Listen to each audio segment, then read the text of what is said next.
Shalom, children. We have been traveling on a journey through the life of Yeshua together. This week, our story begins at the time when the festival of Pesach was soon approaching. So you know what that means for the children of Israel.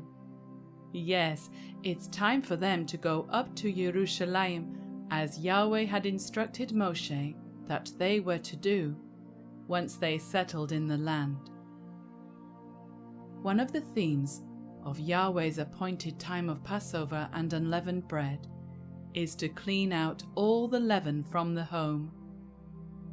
Yahweh has a very important spiritual lesson for us to learn during this season. We know that leaven, or yeast, puffs up a whole lump of dough. But do you know that if you leave wrong behaviors or sin, they too can puff up our whole body? No, I don't mean you will grow round like a big balloon and pop. But when we do the wrong thing, let's say a child is being rude to their parents and not feeling sorry afterwards, well, they are likely to do it again and again and again, and before you know it, they are rude to everyone. We have an opportunity each year to take a good look at ourselves and get those behaviors out before they become bad habits. I'm very glad to have this annual reminder. You know, it kind of reminds me of spring cleaning.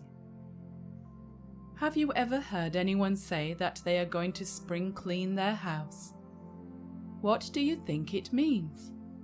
Well, after the long, dark days of winter, many people like to give their homes a thorough clean out.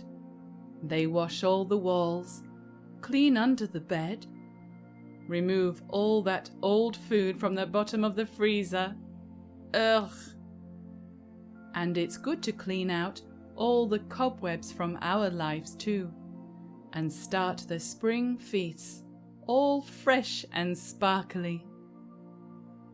In our story today, Yeshua did some spring cleaning of his own, but he didn't use a duster and a broom.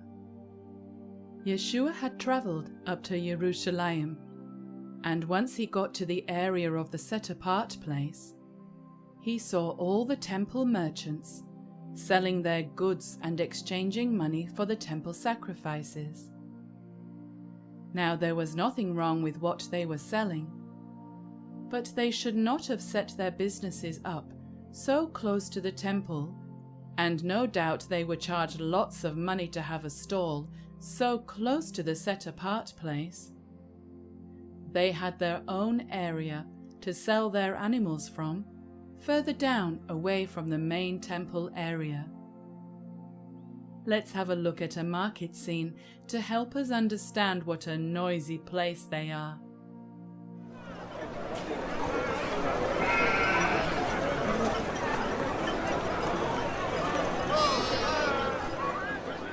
It would certainly not be easy to pray and prepare the heart with all that commotion. Yeshua saw their disrespect and so made a whip out of some cords and drove the merchants out. What a scene it must have been! Tables turned over, sending money flying everywhere, animals running to and fro. Yeshua said to them, "Take these away.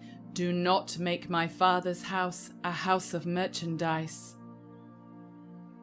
Yeshua's taught ones saw the scene and remembered where it was written in the psalm, "The zeal of your house has eaten me up."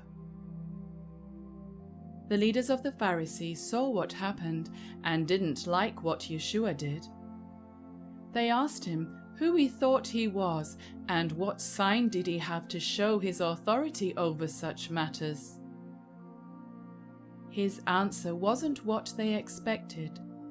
He said, "Destroy this temple, and in 3 days I shall raise it up."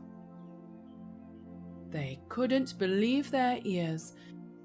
The temple had taken 46 years to build, and Yeshua was going to rebuild another one in just 3 days. What the Pharisees didn't understand was that Yeshua wasn't talking about a building made with stones.